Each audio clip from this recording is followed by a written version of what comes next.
Today, we will be talking about using Chromebooks in the classroom. This presentation will focus specifically on ethical implications and issues that arise when each student has a Chromebook. I'd like to start with some general issues that happen when students have computers. The first is that teachers may not understand the technology. This creates a barrier to implementing it into their classroom model seamlessly. Students sometimes understand the technology better than the teachers, which leads to students instructing teachers on how to use the technology within their classroom, thus wasting valuable class time.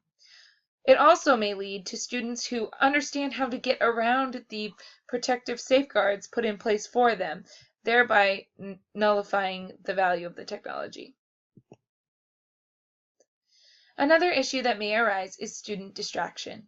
With apps like Facebook, Twitter, and websites like YouTube, BuzzFeed, and Pandora available to students at all times, they may forget that they are at school to work, not to play. Another issue that may arise is the issue of virus protection. Chromebooks claim not to need virus protection, and Google has done a great job safeguarding them from viruses, but upon further examination, Chromebooks are vulnerable to phishing. This is the exploitation of personal information and puts our students at risk. Another issue is student safety. This is our #1 goal as teachers and thus must be paramount in our implementation of Chromebooks in the classroom. According to a recent survey by Cox Communications and the National Center for Missing and Exploited Children, 58% of teens don't think that posting photos or personal information online is dangerous. 47% of teens are also not worried about their personal information being used in ways they don't want it to be. These are very troubling statistics. So now that we know that they're not worried about what's going on online, what are teens actually doing online? This is an infographic that I made with information I found online about teen online activity. 95% of teens use the internet. 58% of those teens don't think it's dangerous to post personal information online. Online, most often, teenagers are visiting social media as 73% of them have a social media profile. They are also watching videos online, as 82% say that they watch videos online daily. Finally, they're playing video games, as 84% of teen boys say that they play video games online regularly. As students are doing these activities online, parents may or may not be involved in monitoring their usage. 54% of parents say that they have filters on their home computers to help prevent students from seeing things that they shouldn't. 81% of parents also say that teens are not as careful with personal information as they should be online. And finally, 20% of parents do not monitor their students' online activity at all. So now that we know that these issues have arisen and are very important, what do we do about them?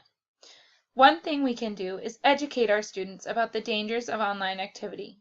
Students may not be aware that their information is out there for everyone to see or utilize, and educating them on who is seeing it and why it's being used is important. We can also teach them about ways to protect their information, such as privacy settings and not putting important confidential information like your social security number or medical information online is important.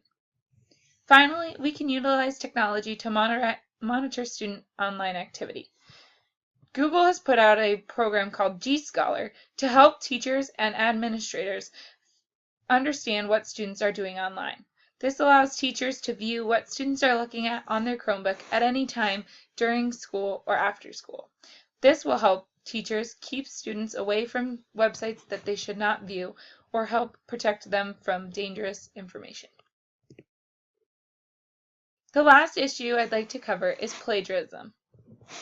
Many argue that it's very easy to cheat when students have access to the internet at all times. As educators, we don't want our students to plagiarize in any way. So how can we prevent it? It's important for teachers to have access to plagiarism checking software, such as Turnitin.com. Turnitin is a website that allows students to submit assignments, and it checks automatically for plagiarism. The teacher then receives information about what percentage of their work is plagiarized.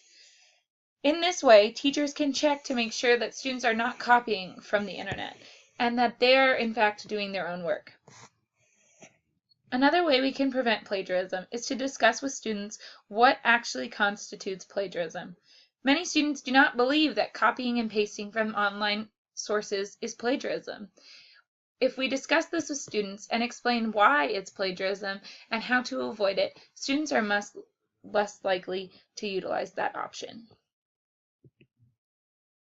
As we implement Chromebooks in our classroom, these issues will come up more and more frequently. It's important to talk about them with your staff and your students before utilizing Chromebooks in your classroom.